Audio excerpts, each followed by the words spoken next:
guys, it's NT Reads, and as you can see by the video title, today I'll be breaking down the absolute dumpster fire that is The Cellar by Natasha Preston. I was introduced to this book by Amberlynn Reed's Disastrous Book Club that I covered in my previous video, but before we get into this, I want to give a quick content warning for kidnapping, rape, and physical abuse. Although these topics will not be covered graphically, I do want to give that warning, so if you are affected by those things and you would prefer not to carry on, please click away now. Otherwise, let's jump right into the roast. The Cellar was originally posted on Wattpad in 2013 and was then published by Sourcebooks in 2014. It's about a 16-year-old girl named Summer who is kidnapped and held hostage in the titular cellar with 3 other young women. Her captor, a man who calls himself Clover, renames his victims after flowers and keeps them trapped as his perfect family. The book is actually still up on Wattpad for free if you want to check it out, but I don't recommend it. It's a pretty bad book, but in a way that is more boring than funny most of the time. The extremely bad writing style doesn't help either. Let me show you what I mean with the opening paragraph of the book. 1. Summer. Saturday, July 24th, present. Looking out my bedroom window, I'm faced with yet another dull English summer day. The heavy clouds made it look way too dark for July, but not even that was going to faze me. Tonight I was going to celebrate the end of the school year at a gig by a school band, and I was determined to have some fun. Does it bother anyone else that the date says present, but then the narrative is told in past tense? It's just odd.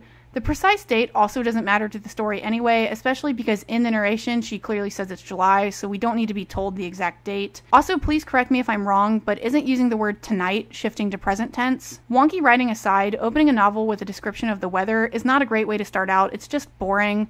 Also, the gig by a school band thing is weirdly vague. The author clearly just needed an excuse for Summer to leave her house to get kidnapped and couldn't be bothered to put in any real effort as to where Summer was going and why.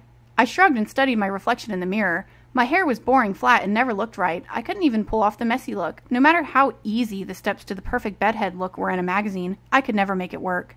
In a minute, do I look okay?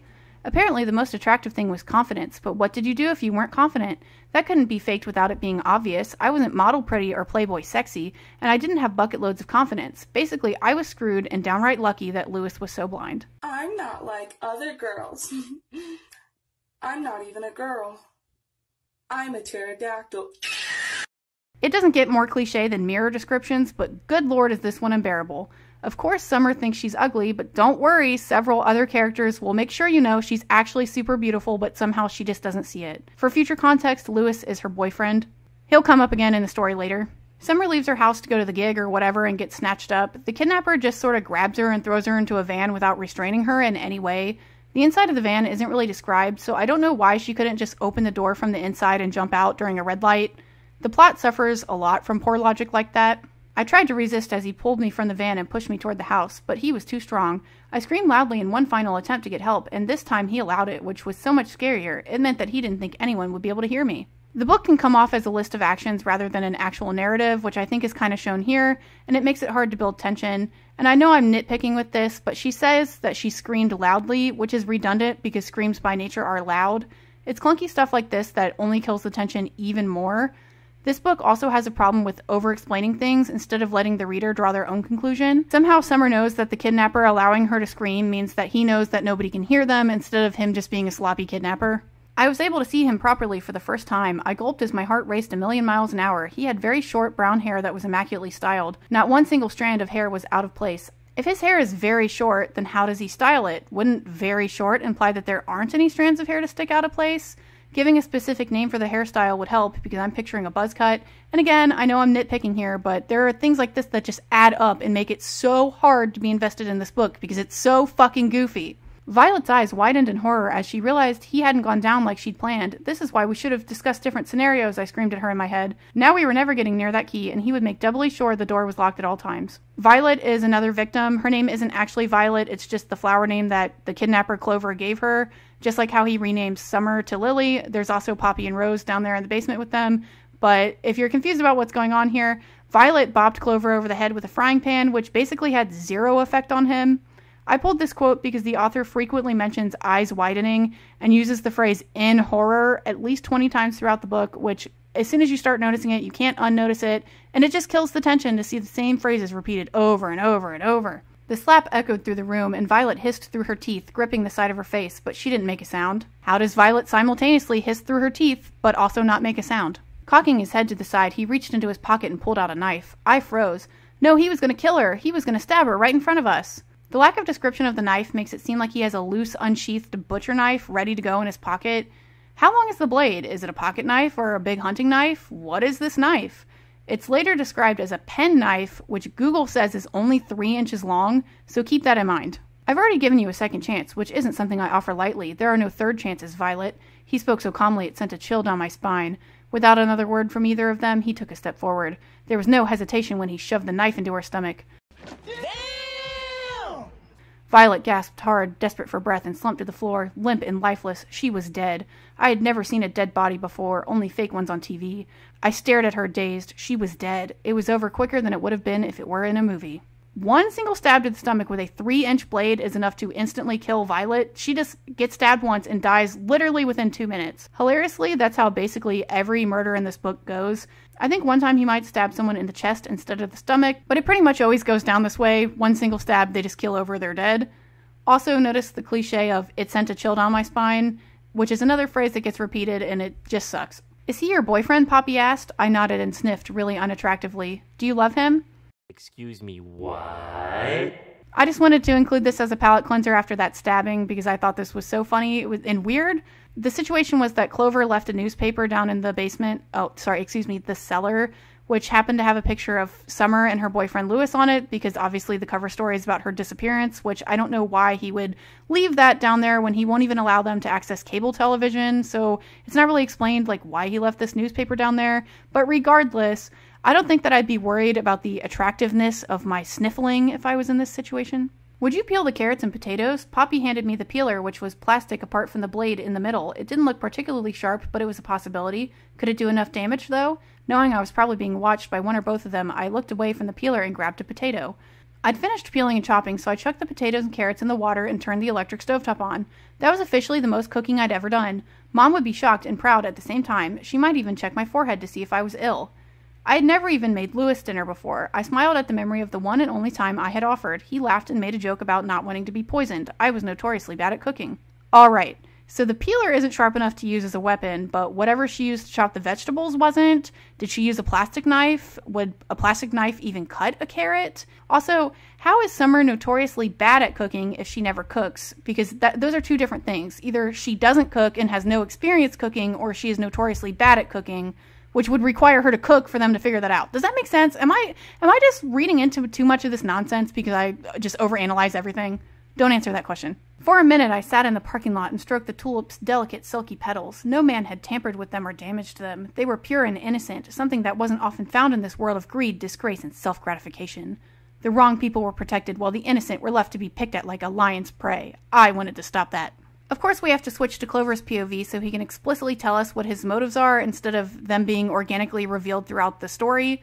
And his motives are so weird and contradictory that it kind of makes my head spin a little bit. Maybe locking those girls up in his cellar is protecting the innocent in some kind of twisted way, and he can kind of justify that to himself. But he's neglecting to mention here that he also murders prostitutes left and right. Like, he is constantly killing them. Which, why? Why would he do that if he's trying to protect the pure and innocent? Don't worry, he'll only mention it 100 times as to why he's doing that. We arrived at my favorite Indian restaurant that my parents used to go to when I was little. My father loved his curry and often took us. That was before he slept with that whore and ripped our family apart. "A table for 2, please," I said to the waiter. Jesus Christ. That's right, folks. His dad cheated on his mom, so now he has to kill prostitutes. This has got to be one of the weakest serial killer origin stories I've ever seen. Clover clearly is admitting that his father is at fault, so why does he only go after women? Aren't men who abandon their families also a problem? Shouldn't they be punished too? The loudest one had a dark orange-brown tan and heavy makeup. Society had gone downhill if women thought it was appropriate to act and dress like disgusting little whores. My eye twitched. We live in a society. I laughed out loud at the eye twitching when I read this because it was so comical and just such a caricature of how a serial killer would act. I have done nothing wrong. You know what she is, don't you? Violet nodded her head, showing me she understood the whore was a prostitute. Good. Do you think that they should be allowed to rip families apart, to dress like a tart, and give herself to anyone that has the money? Is that right, Violet? Excuse me, what? First of all, the dialogue tag makes it sound like Violet is the one talking when it's actually Clover. This book does that a lot, and it gets confusing. Also, whore and prostitute have the exact same meaning, so of course Violet understands the whore was a prostitute because that's what that means. Another thing I want to mention here is that this is a different Violet than the one who died before, because he kidnaps new girls to replace the dead ones and gives them the same names because that's not confusing at all. So he basically has this rotating roster of Lily, Summer, Rose, and Poppy, and if any of them disobey him, he will kill them and replace them with a new person and just will start calling them Violet now, which is not confusing at all and does not get confusing with all the flashbacks. I had been shopping with Mother many times, but this was very different, exciting. This was my choice and no one else's. I could dress them how I wanted, respectfully, modestly, but also modern. I walked into the department store and was hit by the feminine scent of female perfumes in an array of brightly colored bottles. Clover also has an incredibly weird and inappropriate relationship with his now deceased mother, because apparently we needed more reasons as to why he's a serial killer. It's sort of implied that his mother taught him to kill prostitutes as revenge for the affair, but that plot point is never really fleshed out and doesn't really go anywhere, so I don't understand how much his mother did have an effect on why he kills people. The feminine scent of female perfumes perfectly points out the redundant writing style, and things like that, you just laugh when you see them, and it makes it so hard to care about this book that is supposed to be about kidnapping and murder and dark things, but it's just so funny and it's weird. Now please allow me to explain how things are to be done. Her eyes widened and she nodded numbly. Good, I will take care of you. I'll take care of everything. In return, I expect you to keep your home clean and tidy at all times. I cannot abide dirt and mess. It's disgusting. Her eyes widened to the point where they began to water. You're to shower twice a day. Germs spread fast. I raised my eyebrows. So here we also have another misappropriation of a dialogue tag where I believe Clover is talking to Violet again, and it kind of makes it look like Violet is the one talking. Also, Violet's eyes widen twice in this same passage, which happens all the time. People's eyes are widening so much in this book that I'm surprised the characters have not gone blind. Like, their eyes are probably all dried out from being so wide open all the time. They just need some eye drops. He stood above her, hovering over her skinny frame. Filth, he spat. Filthy whore. Like when he said bastard, whore didn't sound like his word. It was like when you hear a 10-year-old call someone hot. Grabbing the girl's hair, he yanked her up. She screamed in protest, gripping her long dark hair. Excuse me? It was like, what? A child? What? A 10-year-old calling someone hot is more like funny and kind of awkward than wrong and unsettling, which I think is what she was trying to get at by making that comparison. But it's so out of left field that it takes away from the literal murder that is happening. Like, he is actively murdering someone. Also, why is everyone grabbing this girl's hair? Clover grabs her hair, and then she grabs her own hair? What is happening? Do you have anything to say? He asked. He spoke calmly, and his voice was smooth like silk. But that was scarier than if he was shouting. He was too calm and controlled, but I knew any second he would let go and flip out. He was like a dog playing with a balloon. You knew it would pop, but not exactly when. If you're going to make a comparison, then make it scary. It could be like a rabid dog who's like, maybe he's on a chain or something, and the chain might break, and you just know it's a matter of time. That's so lame. I know that was lame. But anything is better than a dog playing with a balloon. How is that scary at all? My breath caught in my throat as Violet swept the vase up and slammed it down on his head in one quick, swift movement. I just wanted to include this because I'm petty and quick and swift mean the same thing. Pick one and move on. I've been nitpicking this writing so much that I sort of lost track of the plot, so I want to get back on track with that so you understand what's happening. Basically, Summer gets kidnapped and renamed to Lily. Violet tries to escape and then gets killed, and then nothing happens for a long time. They all sort of just hang out and watch movies, read books, they cook food for Clover. Occasionally he kills a prostitute and they have to clean up her body. There are some boring chapters from Lewis's POV as he looks for Summer, and then some outright wacky chapters from Clover's POV as he tries to justify his actions. He normally kills random prostitutes that he doesn't know, but then out of nowhere he kills his coworker, Christy or whatever her name is, because he overhears her talking with another coworker, Greg, about their affair, which they're just talking in the office openly enough for Clover to hear them. And of course, it's mentioned that Greg's wife is heavily pregnant because he has to be the worst guy ever. But even though Greg is the worst guy ever and is the one with the pregnant wife, Clover decides that Christy is the one who needs to be punished. So he gets her address from some filing cabinet in the HR lady's office because companies definitely keep physical files on their employees instead of digital records because apparently this is 1980 or something. Taking a quick glance over my shoulder, I slipped the key in the lock and opened the door. Christy's voice bellowed over the music as she sang her heart out. How could she be so excited to ruin a marriage? That was something I never understood. Why were women so callous when it came to other women's happiness? Dude, what the fuck? He is the one who made wedding vows. He is the one who made a promise to be faithful. Shouldn't he be the one responsible for his wife's happiness, not this random woman? But of course, Clover can't think critically about anything ever, so he just kills Christy in her home, completely uncharacteristically. We have not seen him do this in the course of the book so far. He just kidnaps random people and kills them. He's never broken into someone's house to explicitly kill them. So this is out of left field for no reason. Actually, sorry, it's not for no reason. It's to make some convoluted plot events happen, which I'm about to get into. Anyway, Clover kills Christy and dumps her into the canal where he disposes of all of his victims. I think a serial killer would be smart enough not to put all the bodies in the same place, because then they're all going to be attributed to you. I would think that they would put them in different places to confuse the cops a little bit, but I guess not. Of course, this all comes to bite Clover in the ass. We found Summer's cell phone he started in a dumpster by the canal. The blood froze in my veins. No, it can't be Summer's. Are you sure it's hers? He nodded. Yes, someone found it, and after seeing the background picture, instantly handed it in to the police. Her background picture was of us laying on her bed. She had taken the picture after our 1-year anniversary dinner. That was the first time I was allowed to stay in her room overnight, although the door had to be open at all times. So this passage, if you're confused, was told from Lewis's perspective in one of his very boring chapters that I usually just kind of skimmed because they sucked. But this points out some weird things to consider. Clover not only dumps all the bodies in the same canal, but he also brings all their personal items there to put in the dumpster near the canal. Why didn't he just also throw the items into the canal? I'm so confused. But also, what an absolute idiot for him to bring all of his evidence to the same place. I know I was just harping on this, but now all the crimes can be traced straight back to him. It just makes no sense why you would put all of your evidence into one place.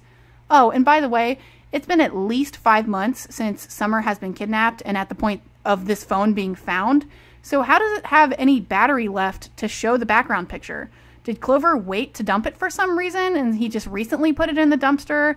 Why did he even put it in the dumpster? Why didn't he dump it into the canal where it would have been water damaged and then nobody would have ever seen this picture? I know I'm overthinking this, but he has got to be the worst serial killer of all time, and he's managed to evade the police for this long? This is where the whole Christy situation ties back into the narrative. Because they found that cell phone, they drained the canal because they thought Summer's body might be in there. So they found Christy's body. So after they find the phone and they find Christy's body in the canal, the police go to question her coworkers, which means Clover is going to be questioned. A minute or two later, 2 police officers entered my office and Sarah closed the door behind them. "Good morning, please sit," I said, gesturing toward the 2 long chairs against the wall.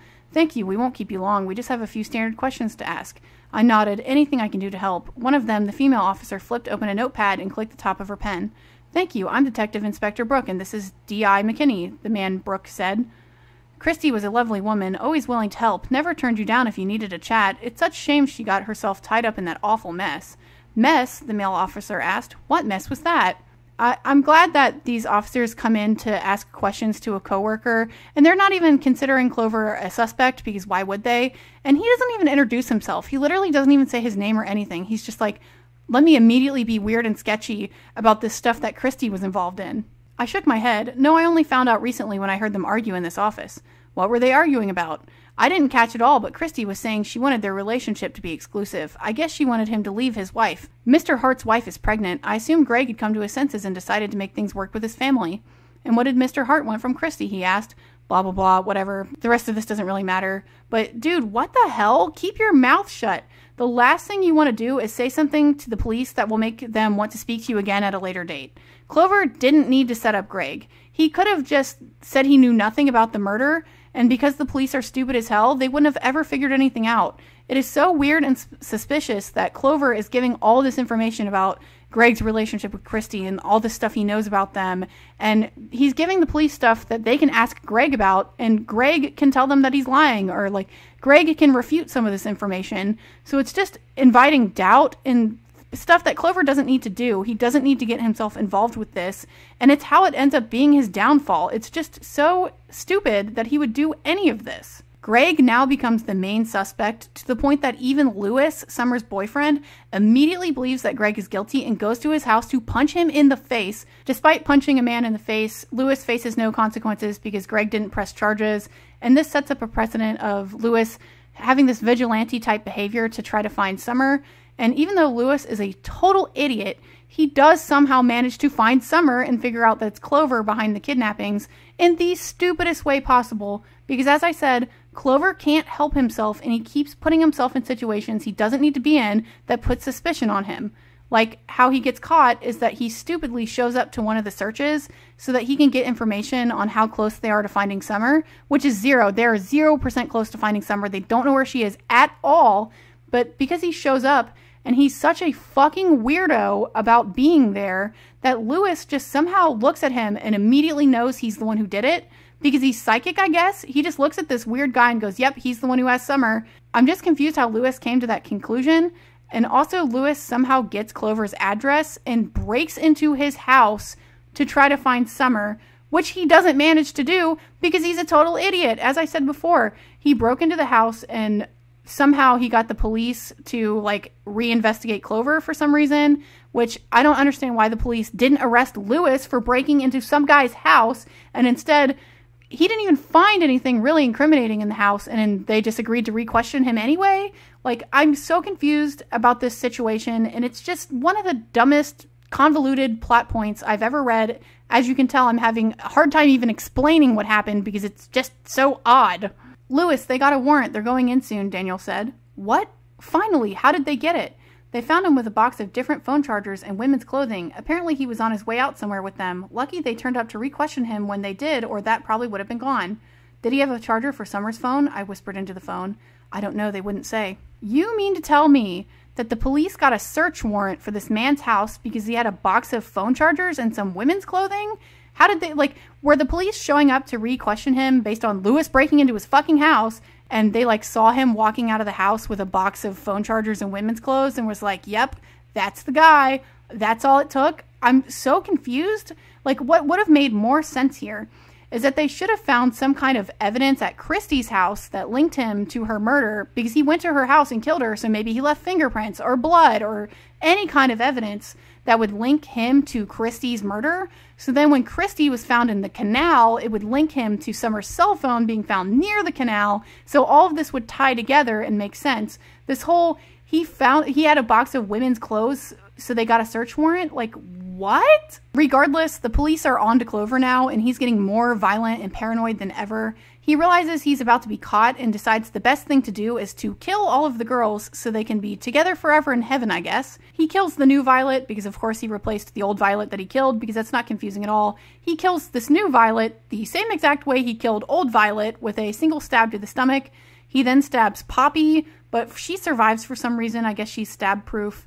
Summer bonks her head trying to fight him, and everything just goes fuzzy because I think the author didn't know how to finish up this fight scene, so she just gave up on it. Summer bonks her head, she goes out, and then when she wakes up, she's in the hospital, and she kind of worries about what happened for a little while, but she's quick to get over it all despite receiving 0 therapy about this situation at all. It is never mentioned that she gets any professional mental help for this horrible situation that she was in for, I think, over a year she was in the cellar. And I know I didn't really talk a lot about the plot as it happens in the cellar itself, and that's because honestly not a lot happens in the cellar, and it's so repetitive and so boring that I just didn't even care to explain what happened down there in the cellar. Clover is put into a mental institute rather than prison, which is also a highly unlikely situation because he's clearly a lunatic, but he also took steps to cover up his crimes, which indicates that he knew they were wrong when they committed him, which would make him invalid for an insanity plea, because if you're covering up a crime, you know it's wrong, and if you know it's wrong, then you're not insane, if that makes any sense whatsoever. That brings us to the end of the book. You okay? You know no matter what happens, he'll never get near you again, right? Of course, I replied, lying. I smiled and turned to walk outside. Lewis followed, gripping my hand tight as if he wasn't sure if anyone would be able to help me if Clover got out. I had no doubt that if he managed to escape or was released, he would want us back. To him, we were family, and he proved every time he kidnapped or killed just how far he would go for his family. For now, I wasn't going to worry, though. For now, I was going to eat steak with the people I loved and enjoy the warm April afternoon, and for a while, I wouldn't have to pretend to be okay. Wait. So she lies to Lewis about being okay, but then says she doesn't have to pretend to be okay? Am I stupid, or does that make no sense? Did that directly contradict itself, or am I just reading this wrong? A lot of this book didn't make sense, so I didn't cover every little detail, but I think I was able to paint a pretty good picture of what you're in for if you choose to read this mess. I think that's all I have to say about The Cellar. If you've read this book, let me know your thoughts in the comments below, and I will see you in the next one. Bye, guys!